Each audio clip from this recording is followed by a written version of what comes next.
make a few remarks. I did promise you to make a few remarks. Please do so at the podium. Okay, so, and I don't have slides, so you gotta look at me instead, or at least pay attention. I'm sure you're not muted. Well, normally we say up there that you're muted, and so this little Lenovo thing seems to think I'm audible. If we can tell if there's anybody else online, can they wave at us or something? I've got command control over here. Okay, that's fantastic. So, well, first of all, thank you for the invitation to join you. This is something I look forward to every year.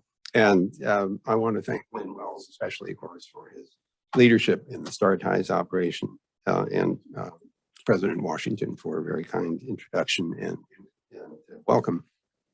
I also wanted to note that PCI, People-Centered Internet, is very much focused on the whole idea of resilient communities, which is something that Lynn Wells has encouraged us to think about.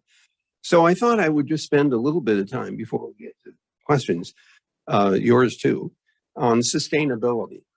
Now, I want you to think about what our society is like right now. It's a kind of throwaway society. Think of all the single-use packaging that we throw away. I mean, it pains me when I open these things up and realize that whatever that packaging was is only going to get used once, and then it's going to go into the theoretical recycling bin, but not 100% clear how well we're achieving that recycling. So it includes plastic, which now they're telling us they're finding microplastics in our bloodstream, to say nothing in the oceans and everything else. So how do we move a society away from what has become very convenient, but also very harmful? And if you think about this, here's what comes to my mind. The first thing is kind of reboot. Let's reboot the way we think about what we value. How do we change our values so that the convenience at cost is not worth it? And so what kinds of things come to my mind? Well, one of them is reuse. Can we design things so you could reuse them so they get used more than once? How about lots of times? It's almost tempting to say, well, if I just bought this glass jar full of pickles, I ought to be able to keep the jar and turn it into a cup or something, or just use it to keep my food fresh when I put it back in the refrigerator. So reuse comes to mind. Everything that comes to mind is a something really. How about repurpose? Take something that was used for one thing and use it for something else. How about repair? Why not do design so things are repairable? It drives me crazy when I get a thing that broke. I mean, I'm an engineer, right? So things that are broken are things that I want to fix. But if you've designed it so you can't repair it, because you can't take it apart or you can't open it up, or when you do open it up, it's this giant chip and there's nothing to fix. So how about designing things to be repairable and rewarding people for that? What about revise? That's another possibility.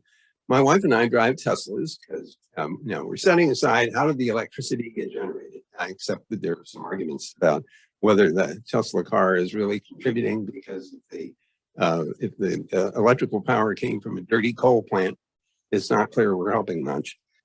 But setting that aside, the Teslas have a couple of nice properties. One of them is they run on electricity. So we just plug them into the wall at night and, we go around laughing and saying, what's a gas station? But the second thing is that it's programmable. And so you can revise it by reprogramming.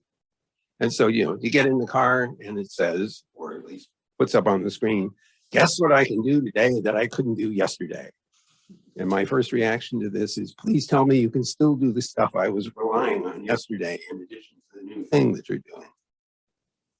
But as you start thinking about the Internet of Things, which are programmable devices that run on the internet, one of the things that is very important is that if you're going to have to fix a bug or add new functionality, as in revise, you want to make sure that A, it knows where did this update come from? Is it from a trusted source?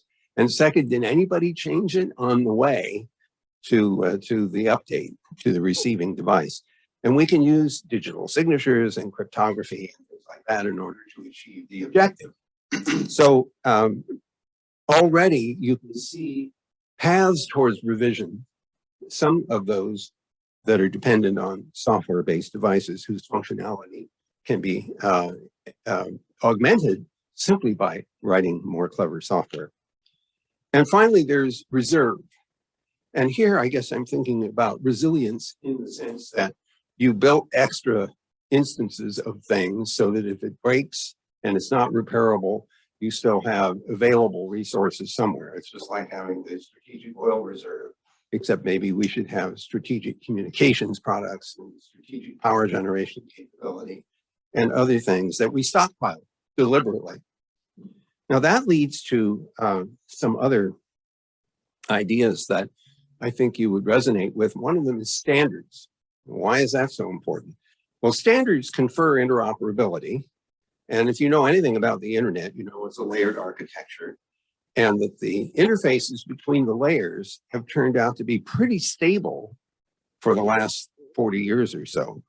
And it's the stability which has given us such flexibility, because it's okay to revise and rewrite the stuff in the layer that implements the layer. As long as the interfaces above and below stay stable, you can keep revising the internal. So the implementations of TCP, for example, with that layer have been changing over time to improve flow control and congestion control, the capacity of the system, while the interfaces have stayed relatively stable. So standardization can really help, and it helps a lot when you're thinking about recovery from various kinds of failures, because if the things are standardized, you can build a whole bunch of stuff ahead of time and you can assume that if you need it, it'll work because it's got standard interfaces. So standards really count. If any of you are studying microgrids, for example, this is a term that I was introduced to recently, and I've become very enthusiastic about it because it's a hierarchical structure. So the micro in microgrid is a little misleading. It's basically a stable way of combining power sources and then exhibiting a relatively invariant interface to the rest of the power grid. And you can keep building bigger and bigger microgrids. So the term micro is a little weird. A house could be a microgrid. This campus could be a microgrid. A city could be a microgrid. So if we start designing things that are based on those sorts of standards, we may find ourselves able to create a much more stable electrical power environment. And we're so dependent on electricity. If you think of our civilization right now, it doesn't work very well without electrical power. So I think that I would argue for a rebooting of attitude where we value longevity. We value things that last as opposed to demanding the latest, most recent version. I was told once in Japan that the first thing that a successful Japanese businessman does when he or she sits down for lunch is to take out the mobile that they own and put it on the table to show that they have the latest one. Mine is more recent than yours. And I'm just the opposite. I don't like to change anything that still works. I'm an engineer who likes stuff that lasts. So how do we build that attitude into our society? Some of you can help with that. David Brin wrote a book. He's a famous science fiction writer. The book was called The Practice Effect. And if you haven't read it, you should, because it starts out, the notion that practice makes perfect. So his thesis was, in this very peculiar part of the universe, that if you started with something that wasn't very good, kind of a rickety chair that you kind of tied together with twigs and sticks, but if you kept using it, it got better. And so his society was designed around keeping stuff in use all the time because it got better and better. If you stopped using it, it started to degrade again. You had to hire people to wear your clothes, hire people to sit at your tables and chairs and use your utensils and everything else in order to keep them getting better, or at least not degrading. So I would recommend that. Now, there's another book I want you to read. It was written in 1909. The title is The Machine Stops. It was written by E.M. Forster, who's a very famous author. And his thesis, remember, 1909. Okay, so the telephone's been around for a while, but that's about it. So his thesis is there's a society which lives at home, and the machine delivers food, takes care of the trash, it allows them to communicate with each other remotely. This is starting to sound familiar like the last couple of years. But this is 1909. He posits this society, and within the first few paragraphs of the book, the machine stops working. And the question is, what happens to that society that was so dependent on that one machine? Which leads me to one last point, having to do with dependence. I'm becoming increasingly worried that we are overly dependent on certain technologies for which there is insufficient resilience, this being a hell of a good example. Millions of applications exist. Assumptions are being made that everybody has one and it works all the time. Sometimes it doesn't. Sometimes the software breaks. Sometimes you ain't got no signal. Sometimes you weren't allowed to take it into the building you were working in. I suspect some of you know about that. And so an assumption that you have it available at all times and it works at all times doesn't always succeed. And the consequence is what many of you would call a cascade failure, because I couldn't get logged in, because I couldn't get the second factor authentication, and therefore I couldn't get this application to run, which means I couldn't get the thing done that I was supposed to do today to complete this job, and the deal falls apart as a result, and So we need to start thinking more carefully about how dependent we are on particular technologies and start thinking about how to become more resilient.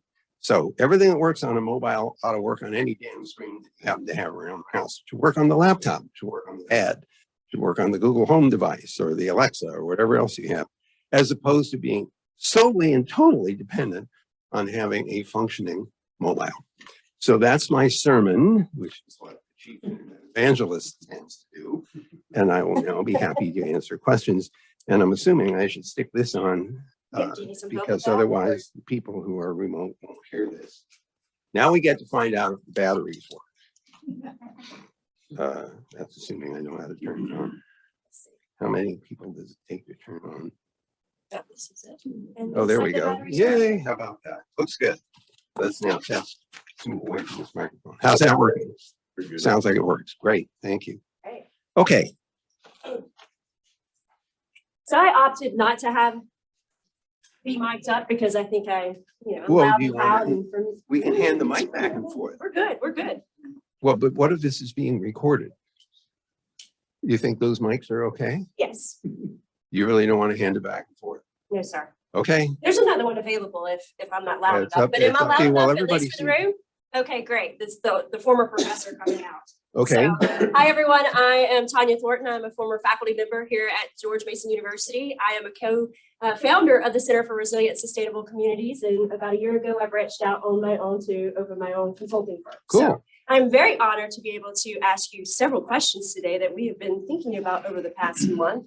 And then we'll open it up for a moderated Q&A among the crowd here, as well as we have command and control for Zoom questions that are coming in. So people that are following us on Zoom, I will take your questions as well. We'll go back and forth. So you may be honored to ask questions. I'll be relieved if I have any answers.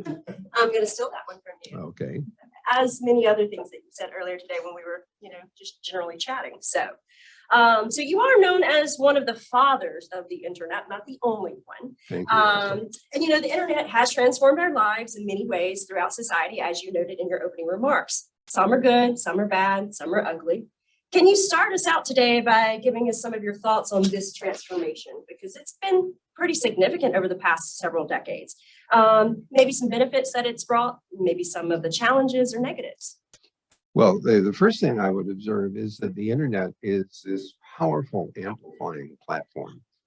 And this we expected and were hoping for. We wanted to make what was originally designed for command and control. And what you want is to be able to manage your assets, whether it's computer assets or military equipment for people. You want to manage that better than the opponent does. So you get what's called the force multiplier effect. So when we were doing this work way back in 1969, beginning to do this work, that we needed voice, video, and data. We needed computational resources to assist in logistics, for example, which we've recently seen the importance of, or the lack thereof, and what happens as a result. So we were very focused on this powerful ability to harness computing.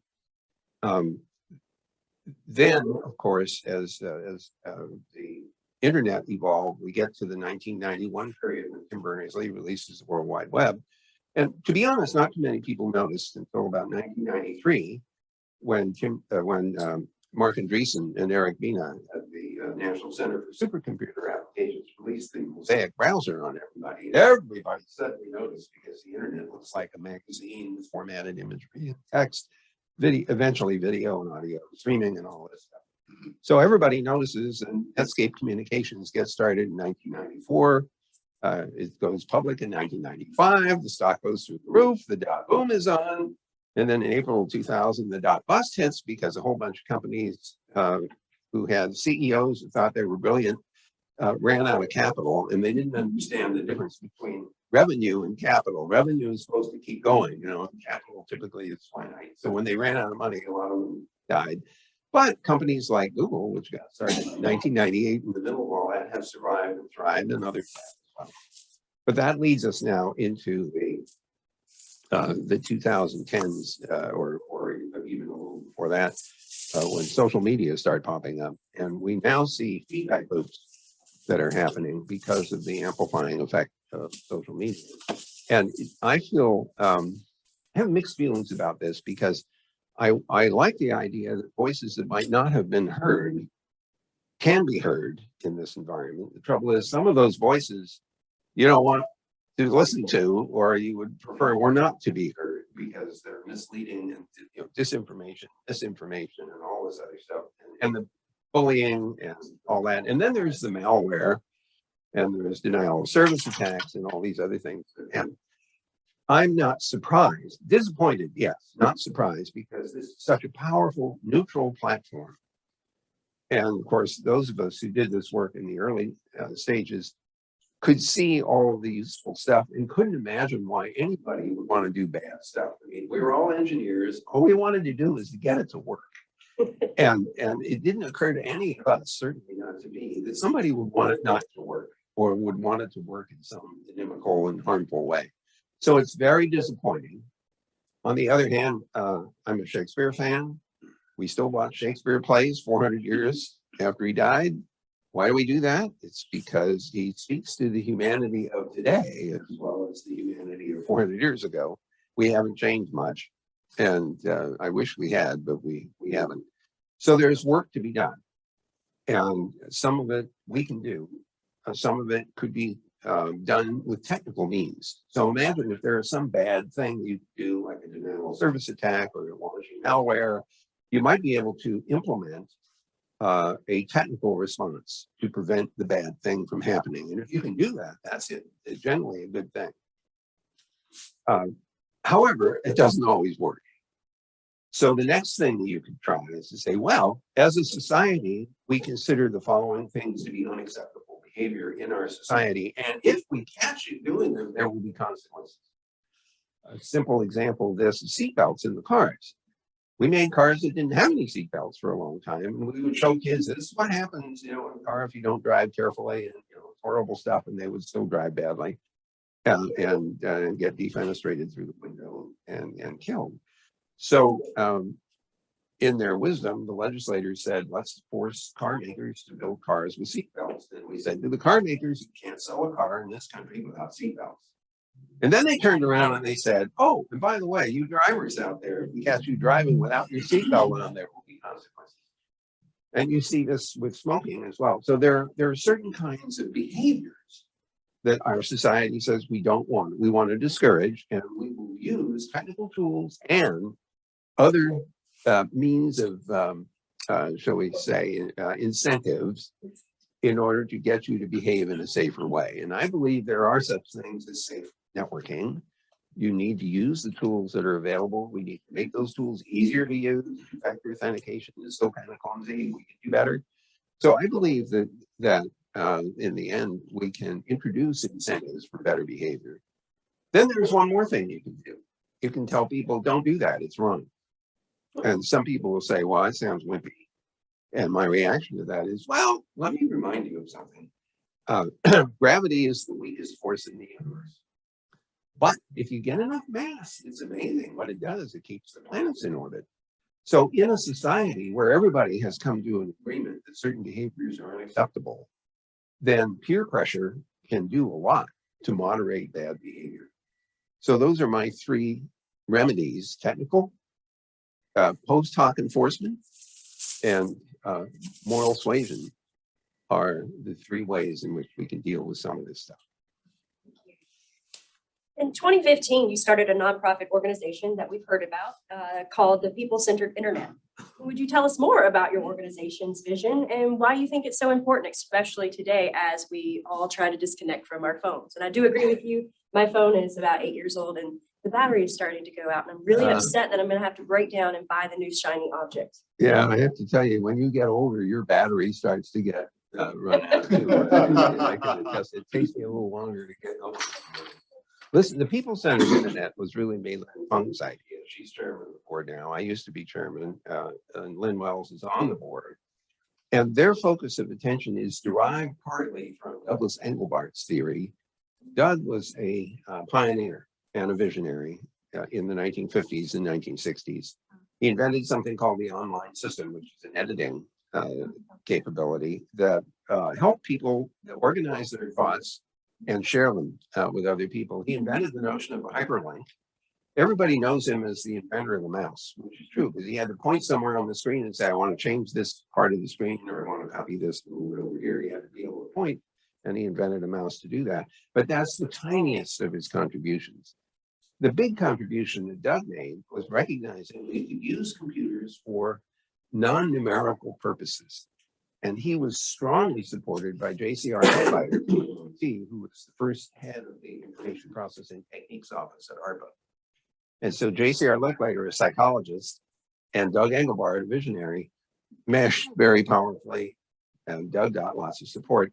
But one of the things he believed is that we could form communities that could get better at getting better. And so he was a real believer in the kind of a feedback loop that allowed us to do to accomplish our objectives in a more and more effective way. And PCI is very much organized around the thought that we can build resilient communities that keep getting better and better at their ability to function, to be cohesive, to be productive. So I'm a big fan. I participate in the various conference calls that Malin and others have organized. And I made sure that there are projects that the PCI can undertake with some funding from myself personally and from Google.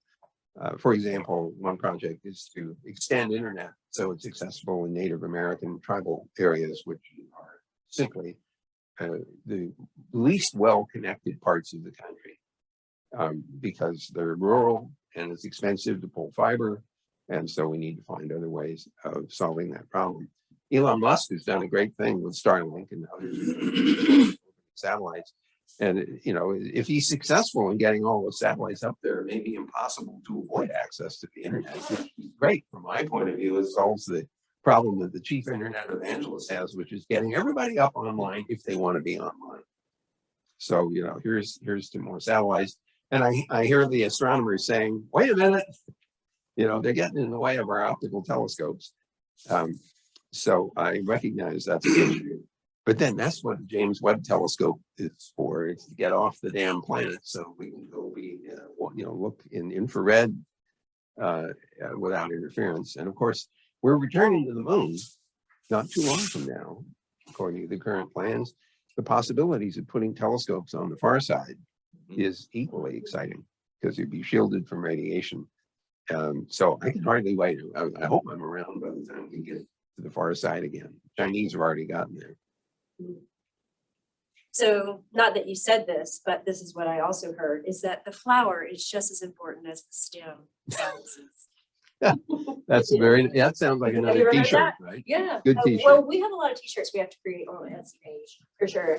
Well, I'm sure we can invent an NFT or two out of this.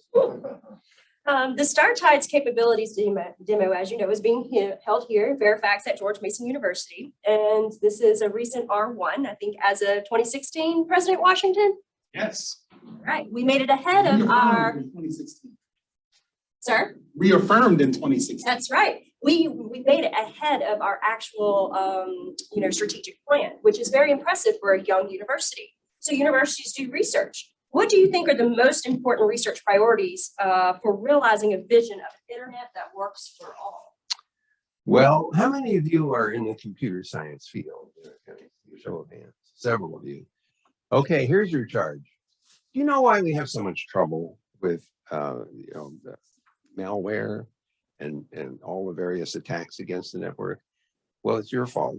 Let me explain. Nobody knows how to write software that doesn't have bugs. And believe me, I've tried my whole career. I have a little dent in my forehead here from the many, many times when I've done, God, how can I make such a stupid mistake? Because mistakes that lead to vulnerability are often really dumb things, like reading in a variable and not allowing enough buffer space for it. So you have a buffer overflow, which then gets exploited so you can execute code that shouldn't be executed. Or you decided to refer to a variable that nobody ever set. And so you're going to do a conditional branch on random number. This is generally not a good idea. Or maybe you got this loop and you're off by one and you do something too few times or too many times. Stupid mistakes are often a problem, but it gets worse. I want you to think about open source, which we believe in at Google. We put a lot of stuff out there. Android is out there, Chromium is out there, and the Chrome browser, among other things.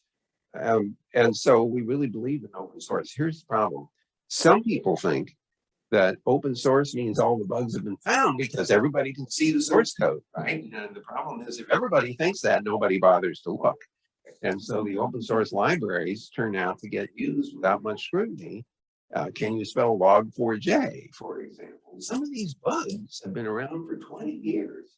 And the software is supported by 1.5 people because, just out of the sheer goodness of their hearts and not a deliberate plan by a business model that's self-sustaining.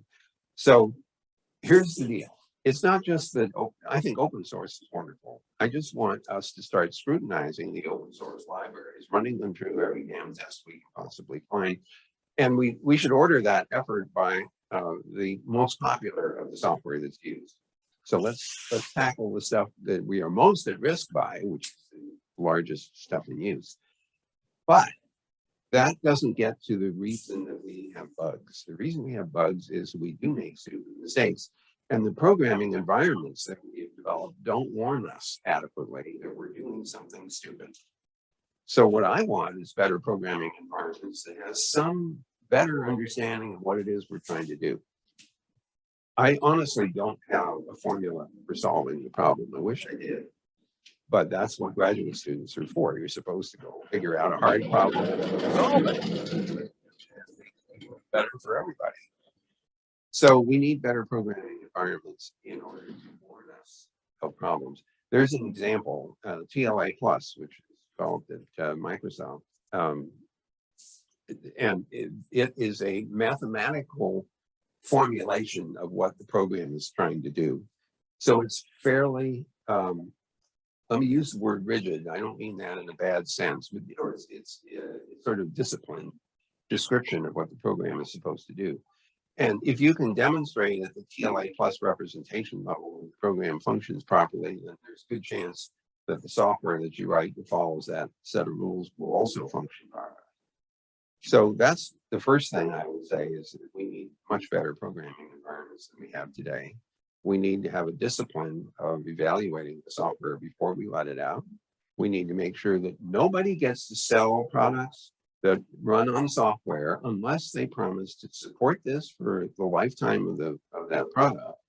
And second, they have provision for making source code available. So if they decide to sunset the product or go out of business, that the source code is available for someone else to pick that up and maintain it to help the people who are still dependent on that stuff. And when you think about IoT in general, think about some of the devices that may be part of that story. How about heating and ventilation and air conditioning systems that can last 20 or 30 years?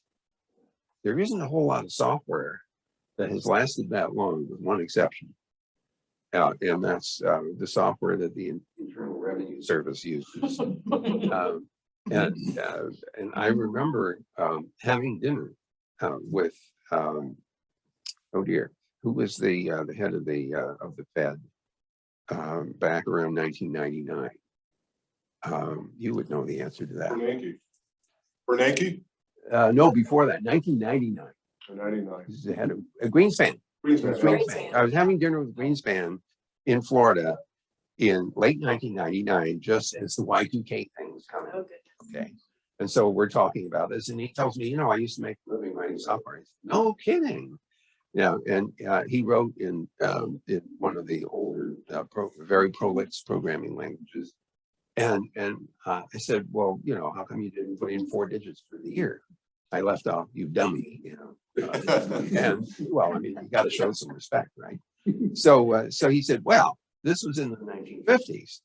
And first of all, he said, we didn't think our software was still going to be running 50 years later. And yet we use emulation and all kinds of other things to keep that stuff going. So maybe that's another clue that we have to figure out how to either maintain software that's old, even if it means emulation of old operating systems and hardware, or we need to figure out a better way of moving the software along to more newer languages and newer compilation processes. Okay. Thank you for that. You're I welcome. feel like there should be a concentration within engineering for pest management control to fix the bugs. Well, it's not just management control. I think it's also adopting an attitude that it's not okay to just pump code out and throw it out the door. That we need incentives for the discipline to make sure that the software has a high probability of functioning, and making sure that if it doesn't, that there's a way to fix it. Well, you mentioned also that these are the problems that we want our graduate students to find and, and to successfully provide solutions for. So obviously we have some students in the crowd today. Can you raise your hand if you are a student, whether undergrad or graduate at Mason? Okay, so that's a good helping. So what advice would you give to these young people today who are seeking to use their lives to bring about greater equality, peace, and justice, especially in the age of the internet? Well, let me give you a piece of advice. People come to me and they say, wow, this internet's an amazing thing. How did you do that? and the answer is, well, it wasn't just me. When Bob Kahn and I started this work, first thing we realized is if we're going to do something big, we better get some help, especially from people who are smarter than we are. And by good fortune, that turned out not to be a very high bar. And so we found a whole lot of really smart people who helped out. Now, as a graduate student, you're supposed to do something yourself to show that you can do it. But that doesn't mean you can't go after advice from other people. That's why you should have advisors. That's why you may want to go find other graduate students and figure out how to solve a big problem by cutting it up into pieces that I can do this piece and you do that piece, and together, this thing is even more hypergolic than it would be otherwise. But get some help from people who are smarter than you are. That's the first piece of advice. The second one, though, is the harder of the two, and that's figuring out how to separate your dissertation topic from the rest of the universe, because otherwise you'll never finish. And so that's the other hard thing that I found anyway, was figuring out how to outline this problem so it first was solvable in a finite amount of time and would be convincing as to evidence that I knew how to figure out how to solve the problem, could organize my research to produce a result. And I guess the last thing I would say is that, you might want to have a really good idea. That helps a lot, preferably a brilliant one. But in a sense, it almost doesn't matter what it is you end up doing for thesis work. What matters is that you demonstrate the capacity to identify a problem, outline a method of solution, and then execute. And that's the important part. You could do this. You showed that you knew how to do it. So it doesn't necessarily have to be something which changes the world. My dissertation was done many years ago, over almost exactly 50 years ago, I'm sure nobody noticed anything about it. It was about multiprocessing and graph model computation. But at least I was able to demonstrate that I could organize myself to come to a conclusion. To conduct research. Yeah. And I'm glad that you mentioned that, because oftentimes a lot of our graduate students will find themselves in a hole, just as you noted, in terms of, you don't have to solve the world's problems. Think small, not big. So the city of Fairfax, not the city of Los Angeles, really bring it in. But it's about documenting that you understand the procedure.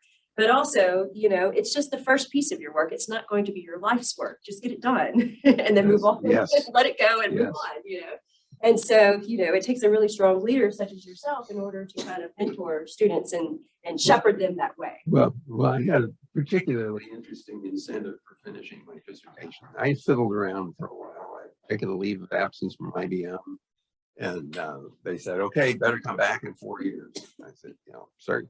5 years goes by, and I'm having so much fun doing the ARPANET stuff that I'm not paying attention to my dissertation until my thesis advisor, Jerry Estrin, calls me into his office and he says, "Well, this is December of 71. He says, we're planning to take a sabbatical in Israel." Oh, and he said, "I'm leaving in March."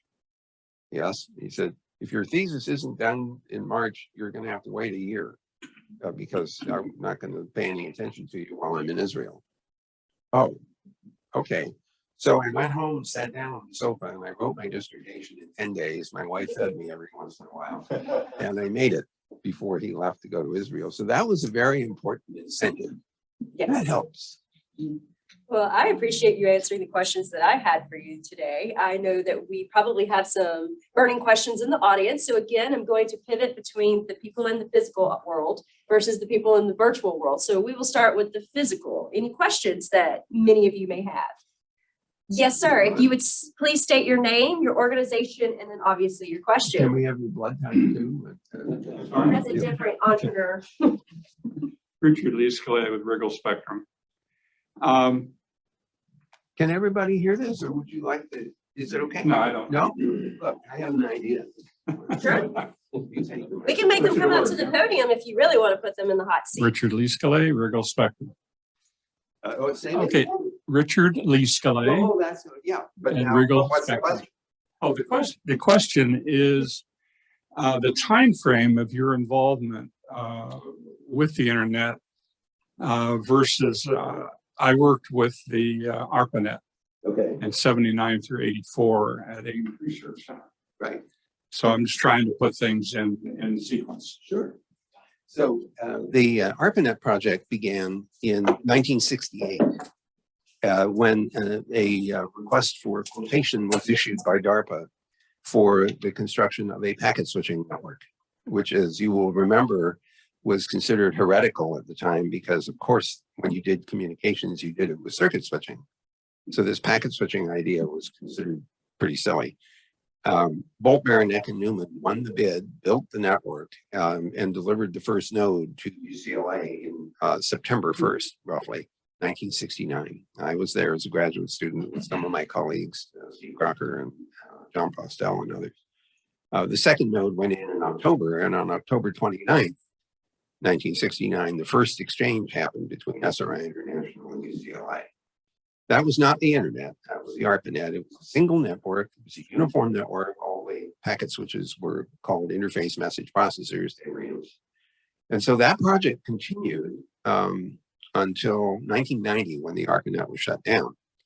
Meanwhile, I left UCLA after finishing my PhD in March of 72. I stayed until roughly October, and then I went up to Stanford University in October of 72 to join the faculty, and I had a joint appointment in computer science. And in the following spring, Bob Kahn shows up. He's gone from Bolt, Beranek, and Newman, where he worked on the ARPANET design, to ARPA, to the Information Processing Techniques Office, and he's already figured out that this ARPANET idea is really working well. The military should really figure out how to use computers for command and control.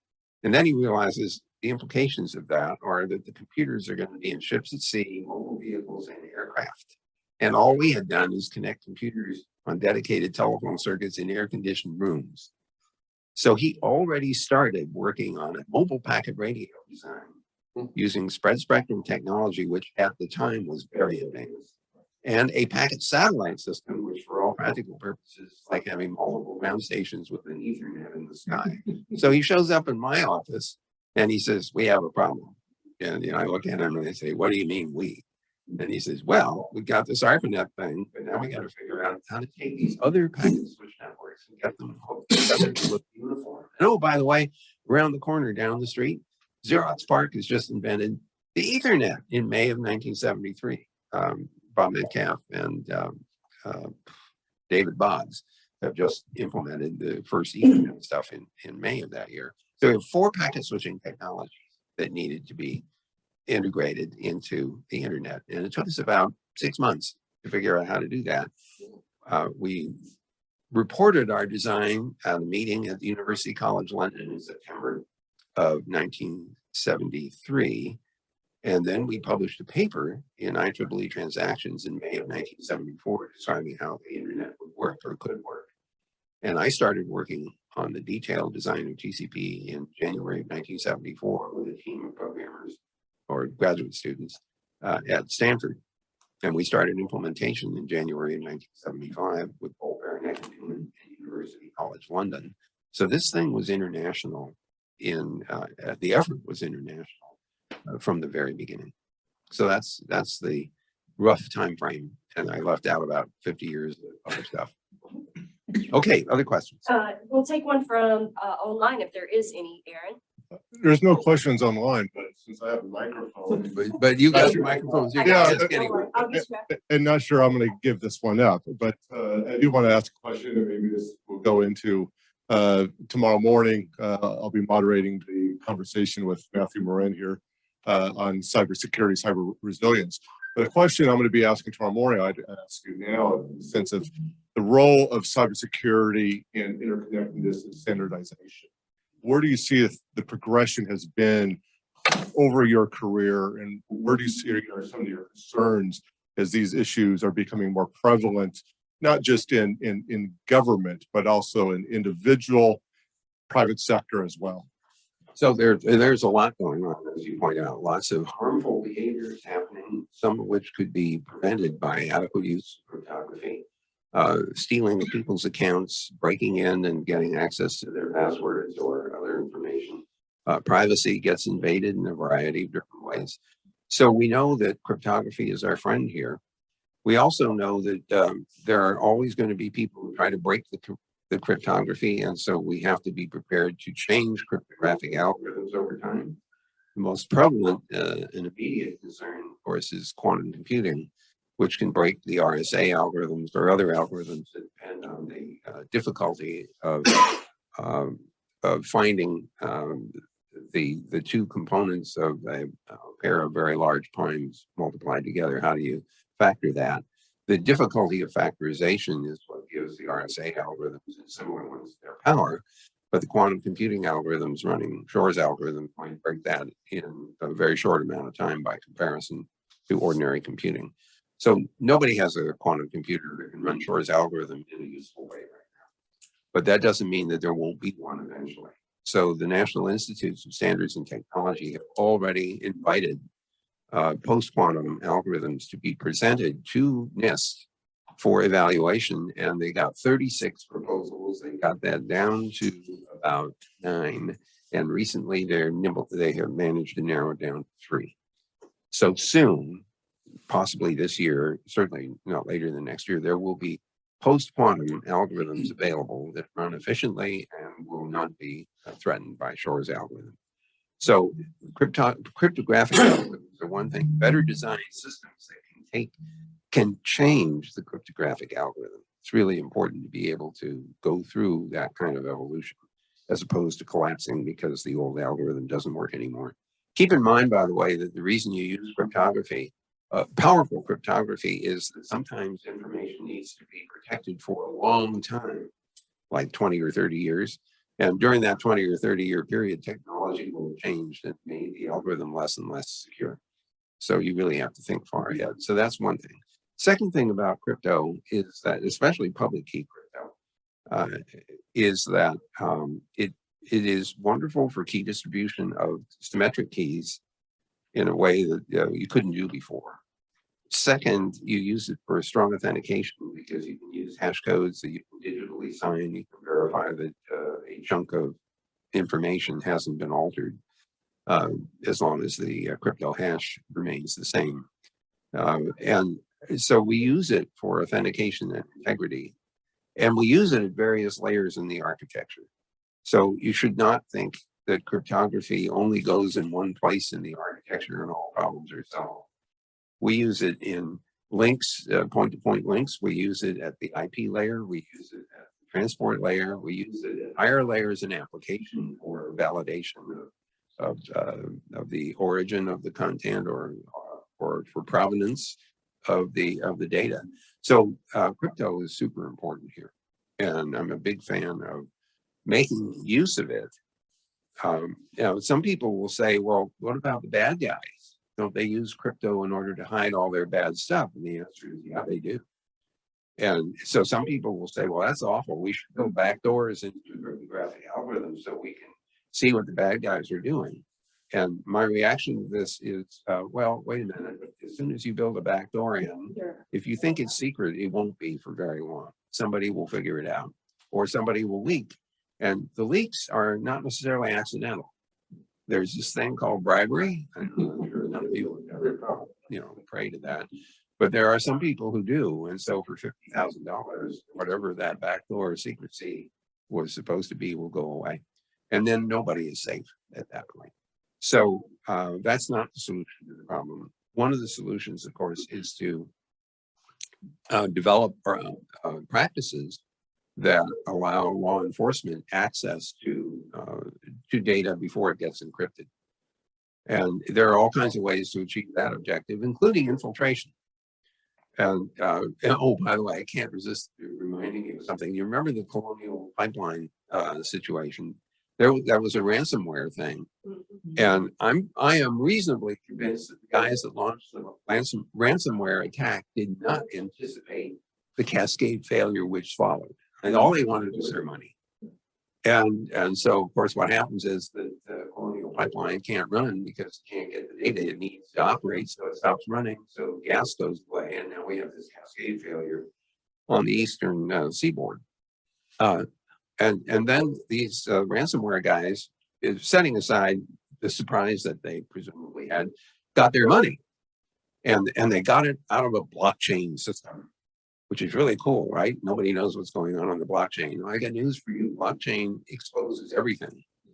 And so the public keys that were used in the blockchain to get the money for the ransomware were known. And it turns out if you can put 2 and 2 together and figure out who belongs to that particular public key, then you can go bust the wallet that goes with the public key. Why can you do that? Well, the blockchain may be just fine, but the tokens are sitting in these digital wallets, and nobody pays enough attention to security in the digital wallets. So the FBI breaks into the digital wallets, gets the money back. Not all of it, but they get a lot of it back. So the point here is that crypto is not perfect. It does not solve all problems, and bugs will get you every time. Yes, ma'am. Before I go to the back, I know that you had a question as well. Don't forget. Oh, Aaron, did you want to say your name? Oh, Aaron Rose, founder and managing director of Global Tactics, and more importantly, here, chairman of the Star Tides Advisory Board. Fantastic. Thank you. Okay. Hey, Vin, Joel Coulter. I'm with Turning Point Crisis Management Resilience.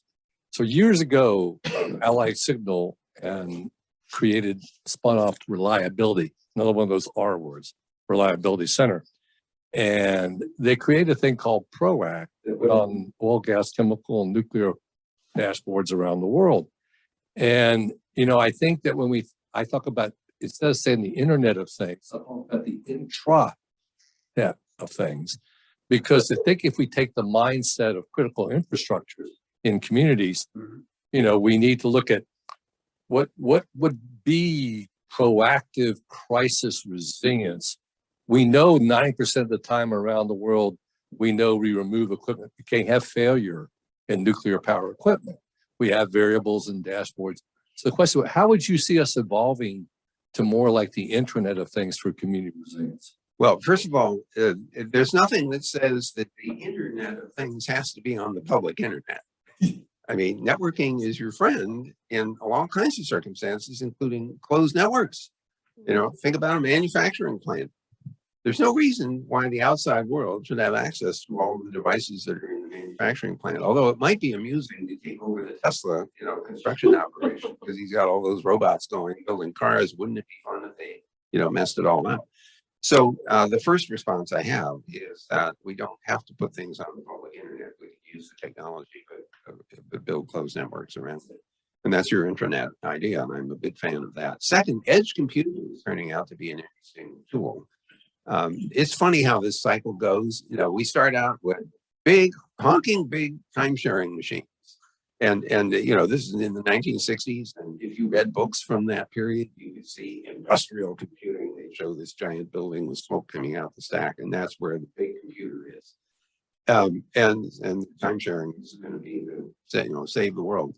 And then we figure out how to make computers less expensive and smaller. And so we get refrigerator size things, and then we get Xerox PARC and the Alpha machine and the workstation.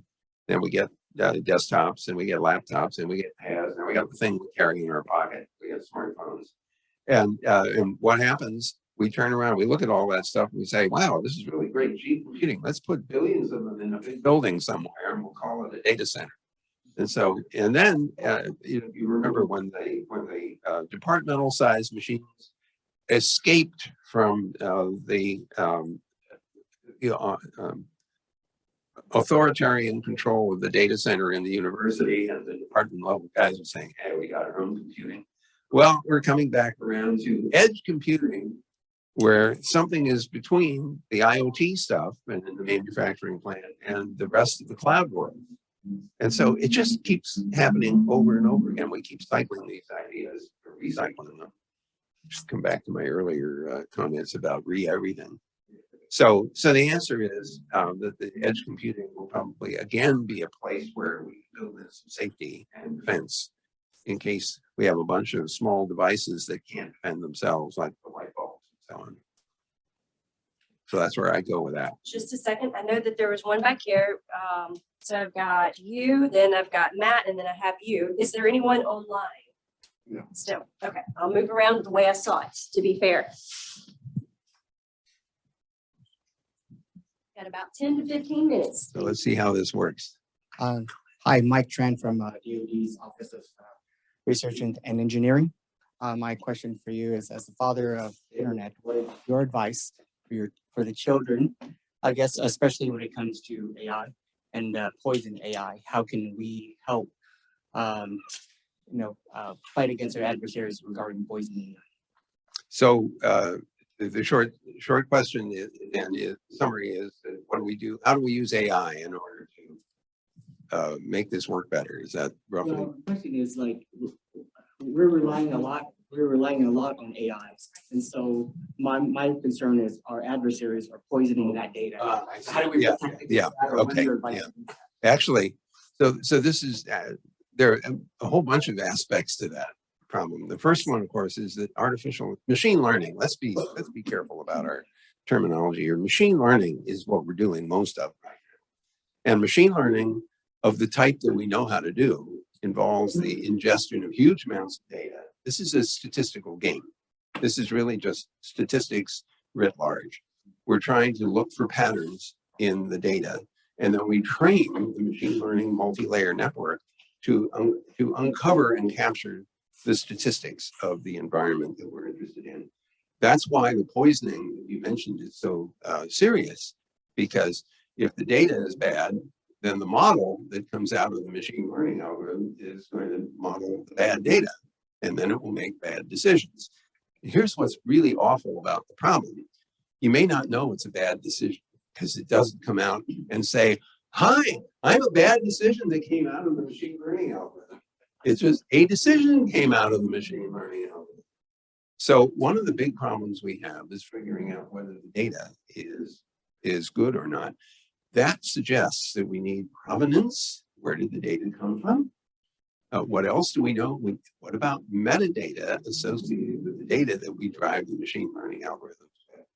how do we capture that information usefully so that we don't build bad training algorithms?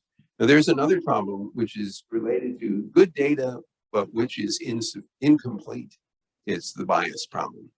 If I don't have an adequate model of the statistical world that I am trying to model, then I will answer questions poorly and maybe even wrongly.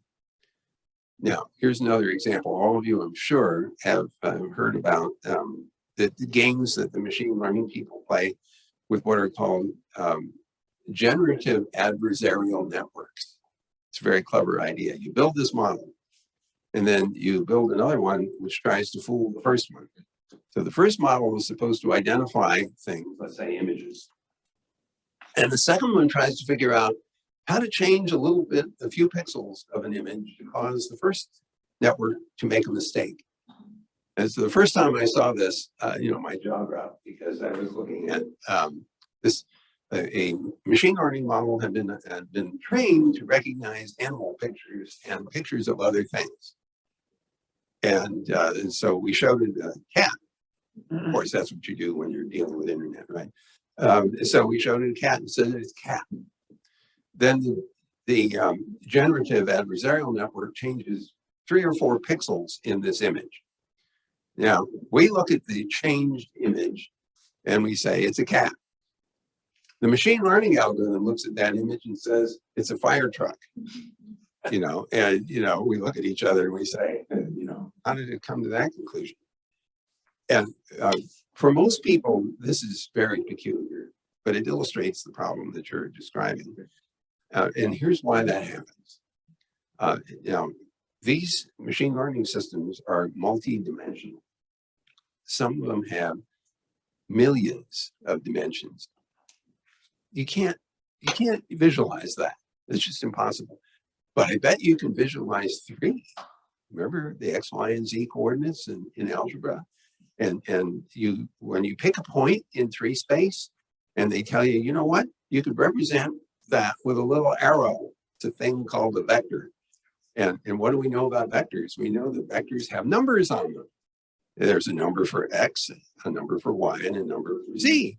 And that's where the point is in space. So this little arrow has a bunch of numbers on it, 3 of them in particular. Now, that's easy to visualize. And if you change any one of the numbers, the point of the arrow moves around in 3 space.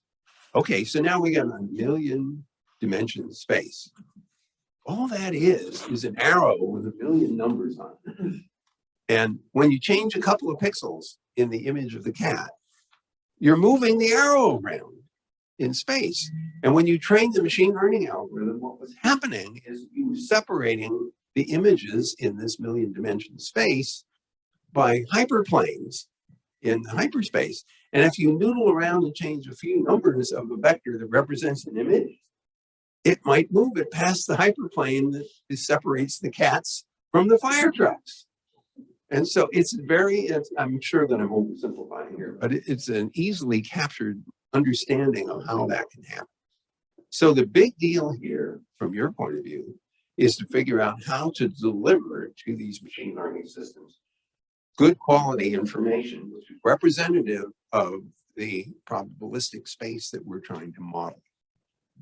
And if we don't do that well, we get what we deserve.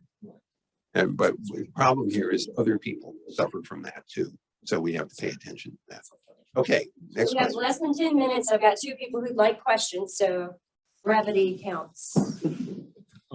First off, thank you very much for your time, Dr. Cerf. It's really an honor You're welcome. to listen to you speak.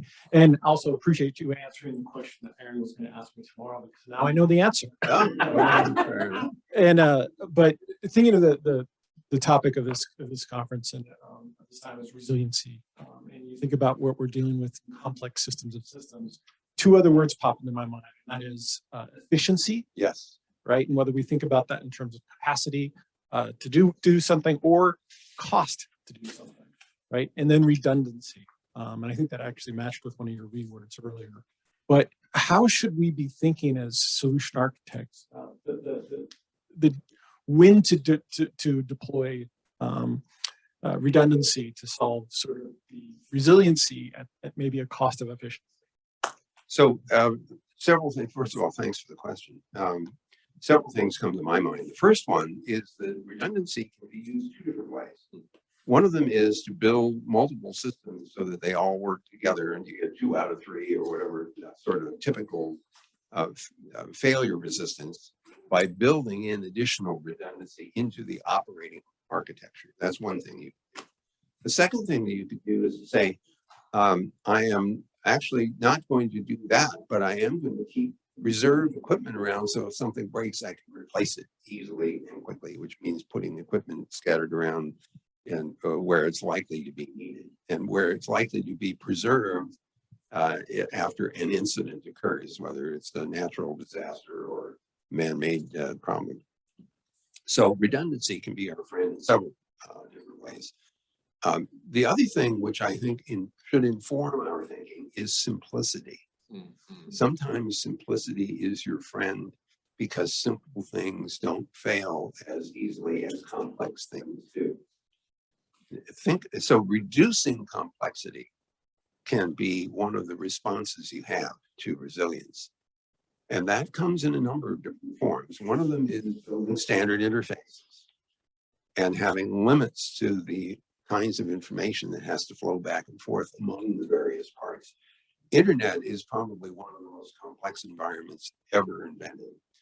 And the reason it's so complex is that the state space of the entire system is almost incalculable. Think of every computer on the internet for a moment. Now we're talking about billions of devices. There are more devices than there are people already on the internet. In fact, we did an informal poll at Google of a lot of the engineers to figure out how many devices that they have at home that were internet based. Some of them had 40 or 50 devices. This is just last year. I even found some when I did my own inventory. There was a couple of temperature sensors in the sock drawer that I'd forgotten about. They were still running, batteries hadn't run out. They were part of the Wi-Fi number. So simplifying the kinds of interactions that can take place is very, very helpful. Otherwise, you end up with every computer that ever interacts with another computer on the internet performing an experiment that's never been done in the history of man, because that configuration and this configuration never talked to each other before. And the complement of software on board the devices is going to change over time. And you do it every day. If you download a new piece of software, a new piece of application, you've just changed the configuration of your computer. So when it interacts with a website somewhere, the website has never seen that particular configuration ever in history. And that could lead to, oh boy, that doesn't work anymore because our assumptions are wrong because of the complexity. So getting rid of complexity is potentially very helpful here. It gets harder and harder to do that because the more software we pump out there, the more we grow the state space of the aggregate collection of software. And so I don't see us escaping entirely the complexity, but we can deliberately try to make things simplify. For example, bounding the kinds of information that has to flow back and forth, hiding information. Some programming languages deliberately do that. So simplicity is our friend here to the extent we achieve it. Okay. So good evening, sir. I'm Shagufta Hassan. Currently, I'm a student at JMU. So my question to you is, sir, like, as you mentioned that leaks, all the whatever information are going out are sometimes intentional. It's not just a leak. It's like bribing or something. That's it. So we are in the modern era right now. We are talking about the moons and Mars. But why don't we have any algorithm to stop this cyber attacks? Why don't we train a model like the way we get that request comes with a lot of bugs and it can hack our system? Do we have some algorithm which identify that whatever has come to us is a kind of bug which can corrupt our system or which intentionally is there to take out our things out there for some bad wolves and bad people? Do we have some algorithm to protect our system, some security to our system? Well, I wish that we had a way of labeling the packet. This packet is coming from an evil hacker. That's bit number 27. We can just throw those packets away and everybody will be safe. Unfortunately, it doesn't work that way. And the hackers, because they're exploiting bugs that they know about, launch packets that look like they're legitimate. Now, there is something we do with Google, and we share this information with everyone. It's called Virus Total, which sounds kind of scary, but it's actually a catalog of all the known viruses. And it's reported to us, and we build that catalog and make it available to people. A hacker could use that to figure out whether or not the signature of their hack shows up anywhere in our virus total. And then, of course, they change it to avoid being detectable according to the known viruses. By the way, this is not too different from intellectual property deals where you redesign something to avoid somebody's patent. In this case, you redesign something to avoid detection from virus total. So the problem is, how do I figure out a bad intention by observing the traffic? And it does turn out that it's possible to do that. Either they're using a known attack, in which case we can detect that and we can try to negate it. There are denial of service attacks, and that one you just have to divert the traffic. I mean, you literally have to have the capacity to divert the traffic, and we do that at Google, and others do that as well. There is, however, something else that we can do, which is not just technical. Let me give you an example. You all know what the domain name system is, and you may know that domain names are often registered for purposes of launching attacks against, for example, you might generate a bunch of domain names and then use them to generate spam or to propagate malware. Well, if you know anything about the registration of these, like tens of thousands of domain names get registered leading up to an attack. So if the registrars were willing to share this information, this might not, some people will say, well, that's our private business information. But if they're willing to share certain kinds of information, especially the weird gobbledygook kinds of registrations that obviously are not useful for anybody finding a website by doing a web search, but they're just random strings in order to be distinct.